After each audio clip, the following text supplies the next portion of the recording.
आप सभी का एक बार फिर गुलिस्तान न्यूज़ में स्वागत करते हैं। पूरे लद्दाख भर में इलेक्शन का माहौल है, क्योंकि लद्दाख में लोकसभा इलेक्शन 5th फेज के तहत 20 तारीख को पोलिंग होना है और प्रोहिबिटेड टाइम के दौरान आप किसी भी तरह की रैलीज आप नहीं कर सकते हैं। मजीद जानकारी के लिए हमारे साथ ज्वाइन कर चुके हैं भारतीय जनता पार्टी JNK के स्पोक्स पर्सन अभिजीत जसरोटिया साहब। सर, हमारे ज्वाइन करने के लिए बहुत बहुत शुक्रिया। क्या कारण है आपका इस वक्त करगिल आने का, और लगातार भाजपा के बड़े से बड़े लीडर्स करगिल का दौरा कर रहे हैं?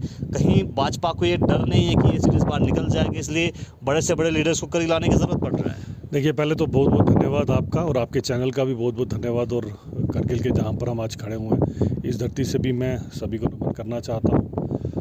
दूसरी बात जो आप कह रहे हैं आने का, देखें, भारतीय जनता पार्टी का एक प्रोसेस रहता है और वो जब चुनाव का दौर आता है तो हमारे सभी लीडर्स, अगर आप देखेंगे तो आगे पीछे, जैसे हमारे जम्मू कश्मीर में चुनाव होता है तो हिमाचल से आते हैं लोग, पंजाब से आते हैं। इस तरह अभी हमारे जम्मू कश्मीर के लोग आपको पंजाब में नज़र आएंगे, क्योंकि जम्मू कश्मीर और जो लद्दाख है पहले एक ही था, तो यहाँ पर भी एक दूसरे के साथ हमारा था ही, तो इस कारण ही हम लोग यहाँ पर आते रहते हैं। इसमें ऐसा कुछ नहीं है कि जैसे अगर आप बोलें कि हमको लग रहा है कि सीट निकल जाएगी, मैं कोई इत्मीनान देना चाहता हूँ इस बात का कि ये सीट जो है भारतीय जनता पार्टी की। लेकिन इस बार सर सीन थोड़ा अलग है। 2019 में लेह से 2 कैंडिडेट, करगिल से 2 कैंडिडेट था, उस बेसिस पे भाजपा आसानी से जीत पाया था। लेकिन इस बार करगिल से सिर्फ 1 कैंडिडेट हैं और लेह से 2 कैंडिडेट हैं, और दोनों जो बड़े पार्टीज के मैंडेट हैं, INC और भारतीय जनता पार्टी का, दोनों लेह से, तो इससे कहीं ना कहीं आपको सेटबैक तो नहीं होगा? देखिए, इसके अंदर कुछ नहीं है। आप सबसे बड़ी बात यह आती है कि आपका मुकाबला किसके साथ है। मुकाबला आज तरक्की का उनके साथ है जिन्होंने आज तक आपको आश्वासन दिया। और अगर आप बात करते हैं कैंडिडेट एक नहीं, यहाँ पर भी 2 ही कैंडिडेट आप समझिए, क्योंकि कहीं ना कहीं दोनों ही इंडिया अलायंस के साथ है, वो भी आप समझ सकते हो। अच्छी तरह से सब जानते हैं प्रैक्टिकली क्या है क्या नहीं, इसमें लोगों से कुछ छुपा हुआ नहीं है। बात हम ये करना चाहते हैं कि आज की डेट में है क्या है। आज की डेट में हम ये बताना चाहते हैं कि 5-10 साल से भारतीय जनता पार्टी ने क्या किया और पिछले 50-60 साल से आपने क्या किया। हम तो जो भी वोट मांग रहे हैं या जो भी हम बात कर रहे हैं, केवल और केवल हमारे जो पिछले 5-6 साल का रिपोर्ट कार्ड है उसके ऊपर मांग रहे हैं। हम बता रहे हैं लोगों को कि 40-50 साल से जिस टनल का केवल और केवल आपको आश्वासन दिया गया, वो प्रैक्टिकली किसने निकाल कर दिखाई आपको? भारतीय जनता पार्टी ने निकाल कर दिखाई। और कहीं ना कहीं मुझे लगता है जो लेह और करगिल का आपस में डिवाइड जो होता है, उसे भारतीय जनता पार्टी दूर करती है।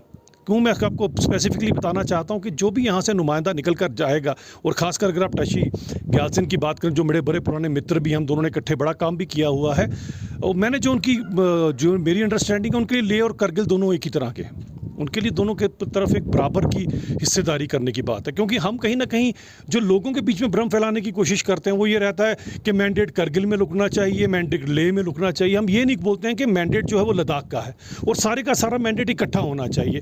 और मेरा ये मानना है कि चाहे जो भी यहाँ से मेंबर पार्लियामेंट निकल कर जाता है, क्योंकि जिस तरह से नई UT बनी है, नए यहाँ पर तरक्की के काम हो रहे हैं, आप एक बात तो समझ सकते हैं, आप इस बात को समझ सकते हैं कि केवल MP के फंड से आप कितना ही काम कर लेंगे, कितना ही फंड MP के पास होता है।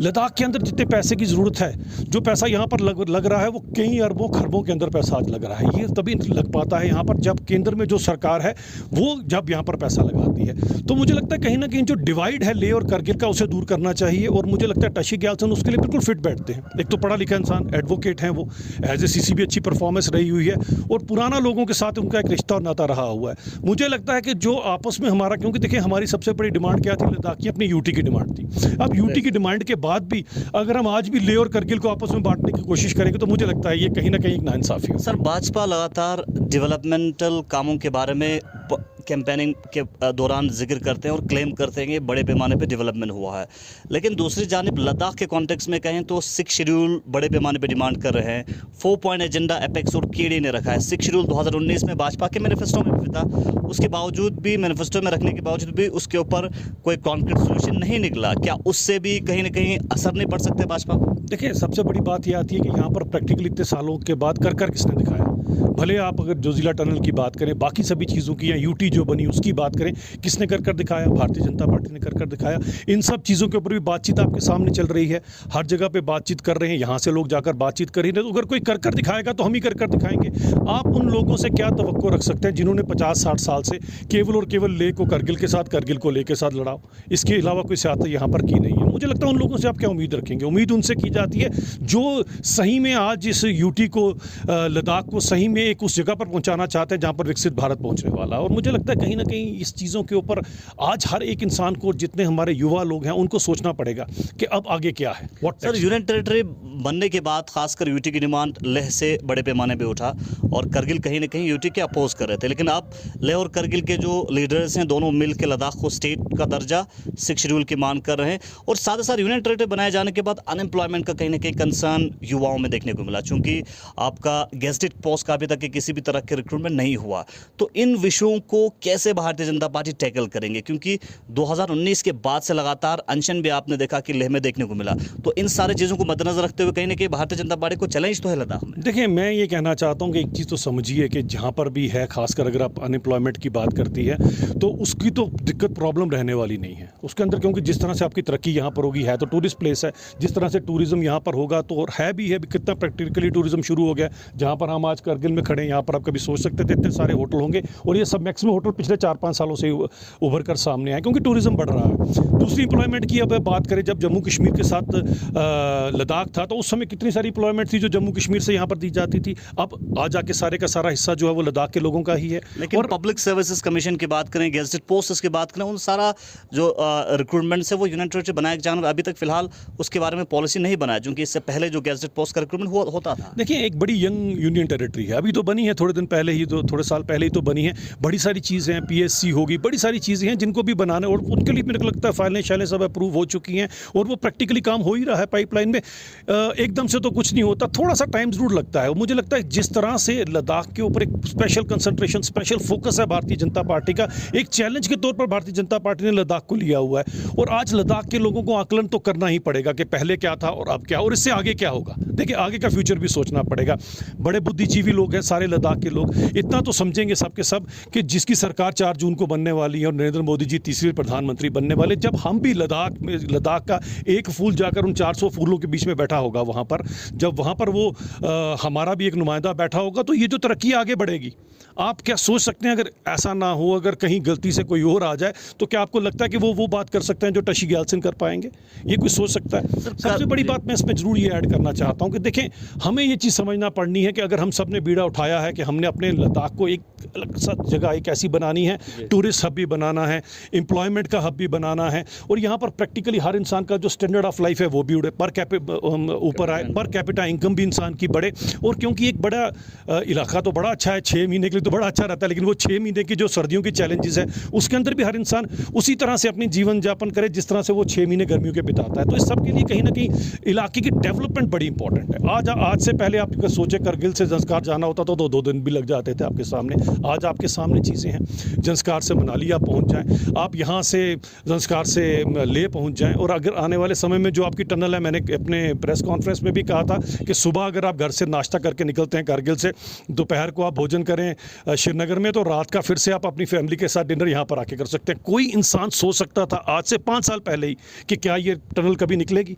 इसके नाम पे कितनी बड़ी सरकारें बनी, इसके नाम पे कितने लोगों ने सियासत की, इसके नाम पे कितने मेंबर पार्लियामेंट बने, पर किसी ने आज तक बनाकर दिखाया? किसने बनाकर दिखाया? भारतीय जनता पार्टी ने बनाकर दिखाया। वहीं पर अगर आप मनाली वाली टनल की बात करें, वो भी हमारे ही दौर पे आपके सामने बनी। यकीनन डेवलपमेंटल एक्टिविटीज़ को लेकर भारतीय जनता पार्टी लगातार क्लेम कर रहे हैं, लेकिन जो बड़े मुद्दे हैं, बड़े मुद्दों पे कहीं ना कहीं भारतीय जनता पार्टी को चैलेंज फेस करना पड़ सकता है।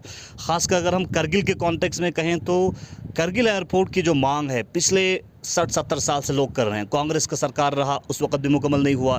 भाजपा ने 2014 के बाद लगातार एश्योरेंस दे रहे हैं और उड़ान स्कीम में कई बार इस एयरपोर्ट को लाया है, लेकिन प्रैक्टिकली इस एयरपोर्ट को सिविल एयरपोर्ट के हिसाब से, कमर्शियल फ्लाइट के हिसाब से इसको बनाने में नाकाम हुआ है दोनों सरकार। क्या कहेंगे आप? देखिए, मुझे लगता है कि हमारे को जो थोड़ा सा टाइम मिला उसको पिछले 50 साल 60 साल के टाइम के साथ आप कंपेयर नहीं कर सकते।